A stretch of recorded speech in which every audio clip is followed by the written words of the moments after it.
Comentábamos desde temprano, cuando una mujer se va a enfrentar a una cirugía vaginal, ya sea por algún tratamiento o por alguna operación que ocupe, pues cómo prepararnos, y un montón de dudas surgen alrededor de este tema, así que el ginecólogo Luis Diego Carazo está hoy con nosotros para afilarnos, ¿verdad, doctor? Y estar tranquilas en lo que tengamos que enfrentar. Muy buenos días. Buenos días, por favor. Doctor, ¿hay algún ABC de la preparación frente a una cirugía vaginal? Mire, básicamente, hay que pensar que cuando uno va a trabajar a nivel vaginal, lo primero que tenemos que hacer es que uno no entra a operar normalmente, por lo menos si es una cirugía electiva, en un terreno infectado. Entonces tenemos que asegurarnos que la paciente que no está con una infección vaginal previo a la cirugía. Además hay una serie de preparaciones en cuanto a dieta que se le piden a la paciente, se le pide hacer una dieta especial un par de días antes, y en muchos casos, según el tipo de cirugía, se le puede pedir que use algún tipo de laxante, un purgante, para mantener el intestino lo más limpio posible, que eso generalmente se toma el día antes de internarse, o sea, digamos 2 días antes de la cirugía, para evacuar bien el intestino, y en algunos casos muy raros en los cuales se puede producir una lesión intestinal durante una cirugía vaginal, saber que el intestino está limpio y evitar riesgo de infecciones. Eso es importante, ¿verdad? Porque generalmente uno piensa que vaciar el estómago, ¿verdad?, es básicamente para cuando vamos a dar a luz, pero también en cirugías de otro tipo ¿es importante? Sí, de hecho es importante. Uno se puede defecar, digamos, en plena cirugía, y ese sería el problema de infectar. Eso podría darnos un problema efectivamente, porque sí hay que recordar que durante la cirugía, al estar el paciente anestesiado, sea una anestesia general o sea de la cintura hacia abajo, se pierde el control voluntario del esfínter. Claro. Y entonces eventualmente la paciente puede tener, de hecho nos pasa a veces que la paciente está con anestesia de la cintura hacia abajo y está conversando y todo, de un momento a otro le da tos, y en el momento en que le da tos puede al pujar defecar un poco. Entonces es importante que el intestino esté lo más limpio posible para evitar este tipo de problemas. Y en casos sumamente raros puede ocurrir, sobre todo en cirugías complicadas o pacientes que ya han tenido cirugías vaginales previas, por prolapso, porque se les bajó la vejiga, porque se les bajó la matriz, lo que sea, puede ser que se produzca incluso alguna ruptura de la vagina al recto, que se produzca un huequito, una fístula, digámoslo así. Y si hay paso de heces, pues eso nos va a contaminar también. Entonces es muy importante que el intestino esté bien vacío. Eso no pasa casi nunca, es muy raro, pero cuando ocurre, pues sí puede ser una tragedia. Ok. Ahora, doctor, cuando hablamos de heridas, yo sé que depende de cuál tipo de operación, ¿verdad? Es la herida que nos van a hacer, pero a lo mejor hablar de las operaciones o cirugías más recurrentes para tener una idea de dónde es la herida y de cuánto tiempo además debemos de permanecer en el hospital antes de salir. Ok, en ginecología generalmente, aparte del abordaje vaginal, que en general cuando uno hace cirugía vaginal la herida la paciente no la ve porque todo queda por dentro de la vagina. Claro. Hay 2 abordajes principales, que es la herida, digámoslo así, abdominal de cirugía abierta, la famosa herida de bikini, como dicen las pacientes, la incisión de Van Steel, o si no, eventualmente, en algunos casos se puede realizar, o en muchos casos se puede realizar cirugía laparoscópica. En ese caso lo que es una herida más o menos de 1 centímetro a nivel del ombligo, y 2 o 3 heridas accesorias de 5 milímetros, o sea, medio centímetro, en los costados, en puntos específicos, para poder introducir el instrumental por ahí y la cámara por la herida del ombligo. Ahora, el cuidado de la herida, porque uno tiene la percepción de que si la herida está por fuera, la va cuidando, la va chineando, pero ¿qué pasa si la herida es por dentro? ¿Hay que darle algún cuidado también, o simplemente solo el cuerpo se regenera, doctor? Cuando la herida es vaginal, generalmente la paciente regenera sola. No requiere mayor cuidado. No hay que estarse haciendo duchas, no hay que estar haciendo ningún tipo de ¿algún tipo de producto para cicatrizar o algo parecido? Generalmente no. Hay que recordar que la parte interna de la vagina es una mucosa, la parte externa es piel. Generalmente nosotros la herida que tenemos que cuidar más es la de la piel, porque en piel sí está más expuesto, hay más posibilidad de tener infección, etcétera. La herida a nivel vaginal, la herida de la mucosa, generalmente no requiere ningún cuidado así como especial, porque ya pensamos que esa paciente, como dijimos al principio, está entrando con la vagina a la cirugía libre de infección. Entonces, al no haber bacterias en el momento, pues no tiene por qué infectarse tampoco. Ahora, ¿cuáles se podrían infectar, doctor? Porque sí oímos de manera recurrente también que hay mujeres que se les infecta la herida. Sí, cualquier herida se puede infectar, de cualquier cirugía, incluso en cirugías limpias, y eso nos puede ocurrir por muchísimas situaciones. El cuidado de la herida es importante.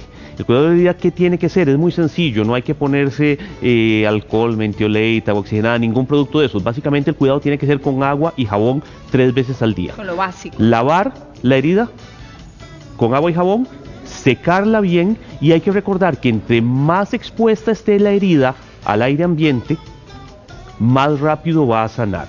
Mantener una herida que se mantiene húmeda, eso favorece infecciones. Uno de los problemas que nosotros tenemos con las famosas heridas de bikini es que con mucha frecuencia se forma, digámoslo así, un pliegue cutáneo, una llantita, digámoslo así, que cae sobre la herida, y entonces el sudor y la secreción de la herida tiende a acumularse ahí y esa herida se mantiene muy húmeda. La herida que se mantiene húmeda va a tender a infectarse con muchísimo más frecuencia. Entonces es importante mantener la herida seca. Y hay algunos productos cicatrizantes que se pueden usar también, algunos cuando ya se han quitado los hilos, otros desde el puro principio. La mayoría de los ginecólogos, cuando hacemos incisiones de bikini, incisiones de Fan Steel, pongámoslo así, los ginecólogos somos unos firmes creyentes del derecho de la mujer a tener cicatrices lo menos visibles posible. Claro. Entonces nosotros generalmente cuando hacemos suturas de Fan Steel no dejamos puntos, toda la sutura va por dentro y no hay que quitar hilos después. Eso le iba a preguntar, porque los hilos siempre generan una duda también. Ahora hay tanta modernidad y uno a lo mejor no está, ¿verdad? No lo desconoce. Sí. Los hilos, ¿después de cuánto se quitan o ya no se quitan dependiendo de cuál es la técnica que le pongan a uno? Sí, normalmente la mayoría de las veces los hilos no se van a quitar. Ahora, incluso en la herida de bikini yo he pasado o hemos evolucionado muchísimo por hacer puntos separados, hacer suturas continuas con hilo reabsorbible, hacer suturas continuas con hilo no reabsorbible, incluso en algún momento estuvimos usando grapas metálicas. Sí. Y la realidad es que ahora, en este momento, la gran mayoría de las suturas no deben retirarse. Todo es una sutura interna con hilo reabsorbible, cicatrizan mejor, se ve la herida más coqueta después y se elimina la incomodidad del retiro del hilo, que sí es un poco incómodo. En algunos casos se siguen usando suturas no absorbibles, y la sutura no absorbible, según lo que le diga la persona que la operó, puede retirarse entre 5 y 10 días después de la cirugía, en promedio 7 días. A veces se deja un poquito más, a veces se deja un poquito menos, según lo que el cirujano que la operó, el ginecólogo que la operó, decida que es lo más recomendable. Doctor, en el caso de las operaciones en matriz o de ovarios, ¿cuál es el cuidado que se debe tener? Igual, tenemos que pensar, bueno, como todas cirugías, desde el punto de vista del cuidado de la herida va a ser el mismo. Agua, jabón 3 veces al día, mantener la herida seca, tratar de caminar lo antes posible. La paciente, entre más rápido se levante de la cama, menos riesgo va a tener de infecciones. Eso sí que es importante, ¿verdad? Sí, muy importante. Menos riesgo tiene de infecciones, menos problemas de retención de gases y de distensión abdominal, menos problemas de coágulos en las piernas, riesgo de tromboembolias, cuestiones así. Entonces, el hecho de que la paciente empiece a retomar poco a poco su vida en la forma más rápida posible, pues es lo ideal. Y cuando estamos pensando que es una paciente que se quitó matriz, que se quitaron ovarios, estamos pensando en una paciente que si todavía estaba dentro de su periodo reproductivo, o sea, antes de la menopausia, es una paciente que de hoy para mañana la vamos a convertir en una mujer menopáusica. Y al convertirla en una mujer menopáusica, el cambio que normalmente es un cambio gradual de disminución de hormonas y todo el periodo del climaterio, se va a dar en forma muy violenta de un día para otro. Claro. Entonces la paciente va a empezar con calores, con frecuencia, va a empezar con molestias, y esa paciente, un cierto tiempo después de la cirugía, se le puede iniciar terapia de reemplazo hormonal para evitarle todo ese tipo de trastornos. Eso le iba a preguntar, cuando habla usted de terapia, entonces la terapia tiene que ser después, es decir, que si yo me voy a hacer esa cirugía, ¿no me puedo preparar antes para no sentir el efecto de esos síntomas, doctor?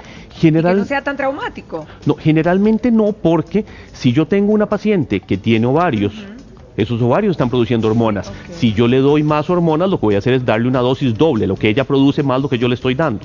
En el momento en que yo le empiezo a dar hormonas, el organismo, el cerebro, va a reconocer que tiene una fuente externa de hormonas y le va a decir a los ovarios, en este momento ustedes pueden dejar de trabajar porque me está llegando, el producto me está llegando de otro lado, que es más o menos lo que pasa con las anticonceptivas, pero no es conveniente iniciarlo desde antes. Incluso el empezar tratamientos con hormonas, con estrógenos principalmente, más bien nos aumenta el riesgo de problemas de tromboembolia después de la cirugía, los días después de la cirugía. Entonces, muchas veces incluso pacientes que están tomando anticonceptivas y uno las va a operar de un quiste de ovario, de cualquier razón, que es una cirugía electiva, les pide que terminen o que dejen de usar las anticonceptivas Okay. un cierto tiempo antes de la cirugía, precisamente para evitar riesgos. Para desintoxicarnos. Ahora, ¿qué pasa, por ejemplo, qué complicaciones podríamos tener eventualmente frente a alguna operación de matriz o de ovarios, doctor? Mire, como en todas las cirugías existe riesgo de infección, como en todas las cirugías existe riesgo de sangrado, como en todas las cirugías existe riesgo de, como les digo, coágulos en las piernas y llegan tromboembolias. Es realmente poco frecuente. Es poco frecuente y la gran mayoría de las cirugías que nosotros hacemos, digamos, para quitar matriz, Sí. es porque la paciente tiene fibroma. Los fibromas es una patología benigna, no es una patología cancerosa ni mucho menos, entonces con frecuencia la paciente es una paciente sana que simplemente pues tiene esas pelotitas de músculo en el útero que le están molestando y en general evolucionan muy bien después de la cirugía. Siempre se presenta, sobre todo digamos pacientes que ya han tenido cirugías previas. Una paciente que tuvo 2, 3 cesáreas antes o que la operaron de un quiste, o incluso pacientes que no fue una cirugía ginecológica. Una paciente que, por ejemplo, cuando estaba adolescente tuvo una apendicitis, el apéndice se perforó, hizo una peritonitis. Hay que recordar que así como tenemos una cicatrización externa en la piel, también por dentro cicatriza. Claro. Entonces eso puede formar adherencias y a veces resulta que uno abre y la paciente parece que le echaron un tarro de goma loca por dentro. Tiene los intestinos pegados con la matriz, con la vejiga, con las trompas, con los ovarios. Uno tiene que empezar a disecar poco a poco para ir separando las estructuras y poder quitar solo lo que tiene que quitar. En algunos casos se producen lesiones de intestino, se producen lesiones de recto, se producen lesiones de vejiga porque está tan pegado que resulta imposible poderlo disecar. Ahora, doctor, cuando ustedes quitan matriz y cuando habla de matriz, vamos a ver, también se quita el útero. Útero y matriz es lo mismo, básicamente, es como dos formas de... Sí. Porque, entonces, ¿en qué momento, cuál es lo primero? Porque las mujeres se preguntan mucho, ¿será que me debo quitar por regla general el útero o los ovarios o no me los quito? No, cuando ya voy llegando a la menopausia. No hay que hacer cirugías que no son necesarias. La cirugía, de una forma u otra, a pesar de que sea lo que nosotros podamos llamar una cirugía de rutina, toda cirugía implica un riesgo. Y someterse a un riesgo en forma gratuita tal vez no es la mejor forma de hacer las cosas. Sobre todo en este tipo de cirugías que son cirugías mayores. Digamos, quitar matriz, quitar ovarios no es una cirugía sencilla. Desde el punto de vista de que es una cirugía grande, tiene un periodo de recuperación lento de más o menos 4 o 6 semanas. Entonces no es como que uno pueda simplemente quitar el útero porque lo quiere quitar. Claro. Tiene que haber alguna indicación médica para poder justificar que la cirugía se realice. Si uno quita útero, el útero solo tiene 2 funciones. El útero sirve para dar hijos y para dar problemas, no tiene ninguna otra función. Entonces ahí es donde las mujeres dicen, mejor me lo quito, cuando ya no lo voy a reproducir, ¿para qué lo tengo? Lo que pasa es que yo siempre le digo a las pacientes lo mismo, y las que son pacientes mías en el consultorio me han oído. El útero, mientras no dé problemas, déjelo ahí tranquilo. ¿Para qué lo va a quitar? Es como que uno dijera, bueno, es que a mí no me ha dado apendicitis, pero me da miedo que me dé apendicitis, entonces no voy a operar el apéndice antes de que me dé apendicitis. Sí, no. O sea, no es una conducta razonable. Incluso en las pacientes que tienen fibromas, los fibromas muchas veces no dan problema. Si yo me paro en la puerta de mi consultorio y a todas las mujeres que pasan por la calle las meto al consultorio a hacerles un ultrasonido, 1 de cada 5 tiene fibromas, es un 20% de la población. Entonces, ¿qué pasa? Que de esas pacientes, más o menos el 90% no se han dado cuenta de que tienen fibromas, porque nunca les ha molestado. Ahí están. Cuando uno tiene un fibroma en el útero, hay que tratarlo como el vecino que a uno le cae mal. Uno sabe que ahí está, pero mientras él no me moleste, yo no lo molesto. Y cada uno se queda tranquilo. Si en algún momento ese vecino me empieza a dar problemas, pues yo tengo que ver cómo los resuelvo. Sí, claro. Igual, los fibromas, si están ahí, no nos dan problema. La posibilidad de que un fibroma se transforme en un proceso maligno, en un proceso canceroso, es sumamente baja. Entonces no justifica realizar cirugías por eso. Y mientras el fibroma se quede ahí, lo dejamos tranquilo. Los fibromas son lesiones que dependen de los estrógenos. Entonces, al depender de estrógenos, y una vez que la paciente entra en menopausia, los fibromas más bien tienden a disminuir de tamaño. Entonces muchas veces nosotros tenemos pacientes que ya están 48, 49 años, están teniendo reglas un poco abundantes, uno se da cuenta que es que la paciente tiene un fibroma ahí y uno puede o tomar una conducta agresiva y quitar la matriz, claro, o tratar de darle medidas temporales porque sabe que esa paciente en un plazo de 4, 6, 8, 12 meses el problema se va a resolver solo. Claro. Y entonces le ahorramos la cirugía. Ahora, doctor, en el caso de las mujeres que nos hacemos alguna cirugía de matriz o de ovarios, ¿cuál sería el seguimiento posterior? Porque sabemos que el Papa Nicolau es anual, pero ¿qué más tenemos que hacer, digamos, con respecto a la cirugía posteriormente? Ok, el control de Papa Nicolau, una vez que ya no está el útero, podemos pasarlo perfectamente a cada 2 años. Okay. La gran mayoría de las lesiones se producen en el cuello del útero. Es cierto que existe la posibilidad de que en lo que nosotros llamamos la cúpula vaginal pueda producirse una lesión, pero digamos que es menos frecuente. Va a depender ahí mucho de si la paciente tiene ovarios o no tiene ovarios, porque muchas veces uno quita el útero nada más. Si el útero es el órgano que está enfermo, uno retira el útero y deja los ovarios. Si la paciente tiene ovarios, pues la paciente va a seguir produciendo sus hormonas normales. Llegará el momento en que empezará a sentir los síntomas de menopausia sin tener la lucecita de alarma de que ya no le está viniendo la menstruación. Entonces la paciente eventualmente podemos hacerle un perfil hormonal, determinar cómo está y ver a ver si en algún momento requiere terapia de reemplazo hormonal o en qué momento va a requerir terapia de reemplazo hormonal. Si la paciente le quitamos los ovarios de una vez porque había algún tipo de patología de ovario, pues entonces ahí sí tenemos que pensar de una vez en iniciar todo el tratamiento, y recordar además que es muy importante que el hecho de que la paciente no tenga útero no quiere decir que nunca más en su vida va a tener que ver al ginecólogo, que se puede desentender, que ya no tiene que hacerse mamografía, autoexamen de mamas y todo el asunto. Es importante que esa paciente recuerde que el útero es un órgano nada más, pero el resto de su control ginecológico tiene que continuarlo. Bien, doctor, muchísimas gracias. Muchísimas gracias por haber estado aquí con nosotros y darnos estas herramientas, ¿verdad? Y nosotras, pues, hay que seguir cuidándonos. Así que Perfecto. Muchas gracias, doctor. Con mucho gusto.